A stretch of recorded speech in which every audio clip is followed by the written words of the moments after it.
Railway station पर भूतिया बच्चों का 15 अगस्त। 15 अगस्त का दिन था। उस दिन रेलवे स्टेशन पर बहुत भीड़ थी।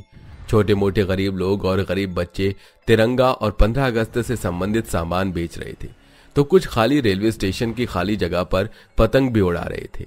आओ आओ पतंग ले लो, पतंग 4 रुपए की पाटन जी, बड़ी पतंग 5 रुपए की। आओ आओ तिरंगा झंडा ले जाओ, आजादी को याद करो और तिरंगे का सम्मान करो, इसे जमीन पर ना फेंको। आओ आओ स्वतंत्रता दिवस मनाओ। अरे आंटी, मुझे एक तिरंगा देना। ये लो बेटा। शुक्रिया। चलो मम्मी, चलो पापा, हमारी ट्रेन लेट ना हो जाए, जल्दी चलो। अरे 1 मिनट, मेरे पैसे तो दे दीजिए। 10 रुपए का है तिरंगा, 10 रुपए दीजिए। कौन से पैसे? कैसे पैसे? कोई पैसे नहीं मिलेंगे। आप जैसे गरीब लोगों को मौका मिल जाता है रेलवे स्टेशन पर बैठकर 2 रुपए 4 रुपए की चीज को महंगा करके देने का। वही तो सही बोला मेरी बेटी ने। ये लो 2 रुपए। अरे मैडम जी, क्यों गरीब के पेट पर लात मार रहे हो? 2 रुपए का तिरंगा नहीं आता, 10 रुपए का तिरंगा है, वो मुझे मेरे पूरे पैसे दे दीजिए। लगता है तुम्हें एक बात समझ नहीं आती। अब देखो मैं क्या करती हूँ। वो अमीर घमंडी औरत उस मामूली गरीब सुमन का तिरंगा, पतंग, माझा सब उठाकर तोड़ फोड़ कर देती है, जिससे उसका काफी नुकसान हो जाता है और वो लोग चले जाते हैं। भगवान, मेरा क्या होगा? बड़ी मुश्किल से तो मैंने ये सामान खरीदा था और इसके पैसे भी नहीं मिले। मेरा नुकसान हो गया। अब मैं शाम को अपने बच्चों को क्या खाना खिलाऊंगी? पता नहीं है अमीर लोग गरीब लोगों को ऐसे कुचल क्यों देते हैं। उस रोती हुई सुमन की आवाज सुन वहां 5 भूतिया बच्चे आ जाते हैं, जो कि फिलहाल उसे दिखाई नहीं देते हैं। दोस्तों, देखो उन आंटी के साथ क्या हुआ। इन अमीर लोगों से पैसों की बहुत गंदी बू आती है, इन्हें तो सबक सिखाना ही पड़ेगा। हाँ बिल्कुल, और जानते हो ना इन लोगों के साथ क्या करना है? हाँ पता है, तो चलो पहले उस लड़की और उसके मम्मी पापा को सबक सिखाते हैं, और कोई भी ऐसा करेगा उसे भी हमारे सामने झुकना पड़ेगा। 5 भूतिया बच्चे रेलवे स्टेशन पर घमंडी लोगों को ढूंढते हैं। फिर भूतिया प्रियांक और मोहन उन्हें ट्रेन में ढूंढ लेते हैं। तब ट्रेन में उन लोगों के साथ अजीब अजीब घटना शुरू हो जाती है।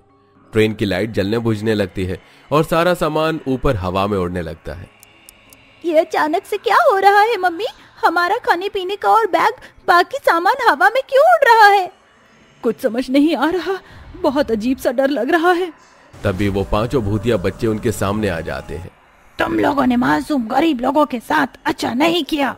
चलो पैसे निकालो, उस औरत का जितना भी नुकसान किया, पतंग, मांझे और तिरंगे का भी भरपाई करो। शर्म नहीं आती? आज के दिन तुमने इस तिरंगे को तोड़ दिया। ये हमारे देश की शान है। इसके लिए कितने ही देशभक्तों ने अपने जान दांव पर लगा दी।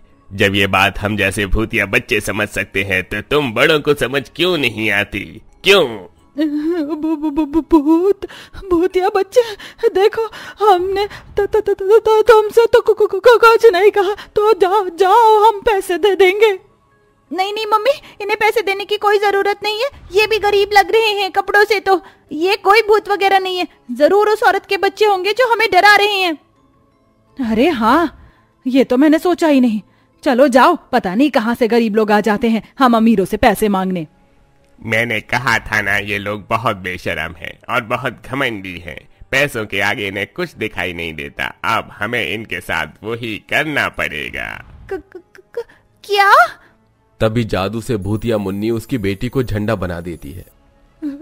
हे भगवान, तुम लोगों ने मेरी बेटी को झंडा क्यों बना दिया? उसे ठीक करो, मेरी बच्ची को ठीक करो। ये तुम्हारी गलती का नतीजा है। हमारे तो माँ बाप नहीं थे, पर इतना समझ आता है, पैसों की तरह इतनी धौस नहीं देते। जैसी आप हो वैसी आपकी बेटी ने उन गरीब आंटी से बदतमीजी की। मुझे माफ कर दो, मेरी बच्ची मुझे लौटा दो। नहीं, अब तो सजा मिलेगी। ये बोलते ही भूतिया बच्चे उसे भी पतंग बना देते हैं। इतने में उसका पति विहान आता है, तो भूतिया बच्चे उसे मांझा बना देते हैं। ऐसे ही जो लोग गरीब लोगों के साथ अन्याय करते हैं, या स्वतंत्रता दिवस के दिन झंडे को जमीन पर फेंक देते हैं, या गरीब पतंग, मांझे, तिरंगा बेचने वालों को चोट पहुंचाते हैं, उन्हें भूतिया बच्चे पकड़ पकड़ कर पतंग, मांझा, झंडा बना देते हैं। और ऐसे ही रेलवे स्टेशन पर सिलसिला चलता है। कई सारे लोग गायब हो जाते हैं और ऐसे ही एक भयानक मंजर रेलवे स्टेशन के सीसीटीवी कैमरे में कैद हो जाता है और रेलवे अधिकारी को इस बात के बारे में पता चल जाता है। मुझे समझ नहीं आ रहा, हमारे रेलवे स्टेशन से इतने सारे लोग गायब हो रहे हैं और वो अचानक से झंडा पतंग मांझा बन जाते हैं और फिर वो भी गायब हो जाता है। आखिरकार ये सब कौन कर रहा है, कैसे पता चलेगा? हम लोगों को क्या जवाब दूं जो इतने सारे लोग रेलवे स्टेशन पर धरना दे रहे हैं? साहब, मुझे लगता है हमें किसी तांत्रिक बाबा को यहाँ बुला लेना चाहिए, क्योंकि कोई भी इंसान ऐसे ही गायब नहीं हो सकता। जरूर यहाँ कोई नकारात्मक शक्ति है। ठीक है, हम तांत्रिक बाबा को बुला लेते हैं, लेकिन मेरी नजर में ऐसा कोई नहीं है। साहब, मैं एक तांत्रिक बाबा को जानता हूं, मैं उन्हें लेकर आ जाऊंगा, वो भी कल ही। अगली रात ही टीटी तांत्रिक बाबा को रेलवे स्टेशन पर हो रहे लोगों के गायब होने की घटना के बारे में सब कुछ बताता है, जिसके बाद तांत्रिक रेलवे स्टेशन पर यज्ञ कर मंत्र पढ़ता है।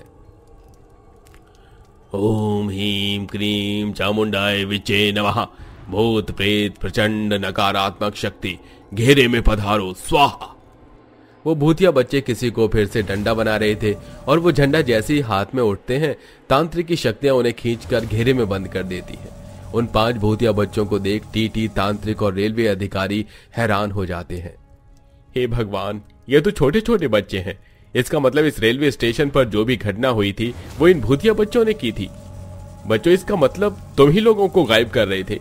मैंने देखा है सीसीटीवी में, तुम उन्हें झंडा, पतंग और मांझा बना रहे थे। हाँ, बताओ तुमने ऐसा क्यों किया? छोड़ो हमें क्यों पकड़ा है? हम यहाँ पर कैसे आए? 2 भूतिया बच्चे उस घेरे से निकलने की कोशिश करते हैं, लेकिन बाहर नहीं आ पाते, झटके से गिर जाते हैं। ये क्या हो रहा है? मुझे बहुत जोर की लगी। प्रियंक, राहुल, मोहन, ईशिता। मुन्नी तो ठीक तो है ना? ये बूढ़े बाबा अंकल लोग ये सब क्या कर रहे हैं? छोड़ो हमें, वरना हम तुम्हारे साथ भी वही करेंगे। देखो बच्चों, हम तुम्हें छोड़ देंगे। हम तुम्हें किसी भी तरह की परेशानी नहीं पहुंचाना चाहते, पर हमें ये बताओ तुम ये सब कर क्यों रहे हो? आखिर क्या वजह है? देखो, बच्चे दिल के मासूम होते हैं।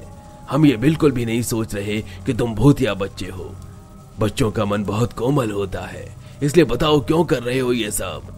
बेटी तुम बताओ, फिर मैं तुम सबको इस घेरे से बाहर निकाल दूंगा। तांत्रिक के इतना समझाने के बाद रोते हुए मुन्नी कहती है, अंकल मैं बताती हूँ। दरअसल पिछले साल हम मासूम अनाथ बच्चे 15 अगस्त पर पतंग उड़ाने चाहते थे, लेकिन हमारे पास पैसे नहीं थे। फिर हवा में एक पतंग उड़ती हुई आई, जिसे पकड़ने के लिए हम 5 बच्चे भागे। अरे ये पतंग बहुत ऊपर है, कैसे पकड़े इन्हें? मैं पकड़ती हूँ प्रियंक, तो चिंता मत कर। जोर से उछलती है, लेकिन पतंग पकड़ने से पहले मांझे से उसकी गर्दन कट जाती है, जिस वजह से वो मर जाती है और चारों बच्चे रोने लगते हैं। अरे ये क्या हो गया? हमारे दोस्त को क्या हो गया? इशिता तू कुछ बोल क्यों नहीं रही? इसकी गर्दन से तो खून निकल रहा है। मोहन, लगता है अब इशिता हमसे कभी बात नहीं करेगी। ये सब मेरी वजह से हुआ है। मुझे उस पतंग के लिए बोलना ही नहीं चाहिए था। कितना साथ खेलते थे ना हम एक दूसरे के। अब इशिता की बहुत याद आएगी। चलो इस पार्क में ले जाते हैं। चारों बच्चे एक ठेले पर उसे लेकर किसी तरह पहुंचते हैं और दफना देते हैं, लेकिन तभी 2-4 गुंडे मोहन को पकड़ कर ले जाते हैं। छोड़ो मुझे, छोड़ो, कौन हो तुम? अरे चुप, बिल्कुल चुप, चुपचाप अंदर चल। गाड़ी में भरोसे और बेहोश करो। छोड़ो हमारे दोस्त को, छोड़ो मोहन। वो मोहन को वैन में किडनैप करके ले जाते हैं। तीनों बच्चे भागते भागते एक अस्पताल में पहुंचते हैं, जहां एक डॉक्टर अमीर से बात करता है। डॉक्टर, मैंने एक बच्चे को बुला लिया है और वो अनाथ बच्चा था। इन लोगों के जब कोई माँ बाप नहीं है तो हमें भी कोई परवाह करने की जरूरत नहीं है। इस बच्चे का दिल मेरे बेटे के सीने में लगा दो, जिससे मेरा बेटा ठीक हो जाए। ये काम जल्दी कीजिए। ठीक है, किसी को इस बात की कानो कान खबर नहीं होगी। वो बच्चा आ तो गया है ना हॉस्पिटल में? मेरे आदमी उसे किडनैप करके ले आए हैं। इस वक्त वो बेहोश होगा, आप जल्दी से ऑपरेशन कीजिए। छुपे हुए तीनों बच्चे ये बात सुनकर हैरान हो जाते हैं और वो पुलिस को बताने जाते हैं। इससे पहले वो एक स्ट्रेचर से टकरा जाते हैं, जिससे उन लोगों को पता चल जाता है। बच्चे वहां से भागकर अस्पताल से बाहर जाते हैं कि दिवाकर के गुंडे उन्हें कमरे में पकड़कर ले आते हैं। बड़े चालाक हो तुम बच्चे, सड़क पर यूं ही पड़े रहते हो लेकिन किसी के काम नहीं आ सकते। खबरदार जो अपना मुंह खोला तुम लोगों ने। अंकल, आपने ठीक नहीं किया, हमारे दोस्त को छोड़ दो। आप ऐसा नहीं कर सकते। हमारे दोस्त का दिल आपके बेटे के सीने में क्यों आएगा? आप इतने अमीर हो, खरीद भी तो सकते हो ना। पिद्दी भर के बच्चे हो और मुझे सिखाओगे कि क्या करना है क्या नहीं? हाँ, किसी का दिल खरीद के अपना पैसा बर्बाद करने से अच्छा है तुम जैसे फालतू बच्चों को उठा लूं। और एक तरह से सही है, तुम्हारा दिल काम आ जाएगा और तुम्हारे मरने से किसी को फर्क भी नहीं पड़ेगा। अंकल मैं आपको छोड़ूंगी नहीं, एक बार हमें यहाँ से छोड़ दो, पुलिस को जाकर सब कुछ सच बता देंगे, वो आपको डॉक्टर अंकल को पकड़ लेंगे। अच्छा, तुम 3 पिद्दी बच्चे पुलिस को जाकर सब कुछ सच तो तब बताओगे ना जब तुम जिंदा होगे। घनश्याम, टपका दो इन्हें। तभी वो गुंडे तीनों बच्चों का गला दबाकर उन्हें मार देता है। वहीं दूसरी तरफ मोहन भी मर जाता है। कुछ ही देर बाद उन 5 बच्चों को अकाल मृत्यु होने से वो सब भूतिया बच्चे बन जाते हैं। तब से हम सब ने ठान लिया कि हम ऐसे लोगों को नहीं छोड़ेंगे, इन अमीर लोगों को ऐसे ही मारेंगे। देखो बच्चों, तुम 5 के साथ जो गलत हुआ है वो बहुत ज्यादा गलत है, पर बदला लेने का ये सही तरीका नहीं है। देखो, जाने अनजाने तुमने कितने लोगों को गायब कर दिया, उनके परिवार से दूर कर दिया। मेरी बात मानो तो ये सब छोड़ दो। नहीं, अब हम यहाँ से कहीं नहीं जाएंगे, हम लोगों को सबक सिखाएंगे। तुम सब बच्चे नहीं मानोगे। ओम ह्रीं श्रीं चामुंडाय विच्चे नमः। ये बोलते ही 5 बच्चे 5 अलग अलग बोतल में कैद हो जाते हैं, जिसे तांत्रिक बाद में अलग अलग जगह दफना देता है और रेलवे स्टेशन पहले की तरह सुरक्षित हो जाता है।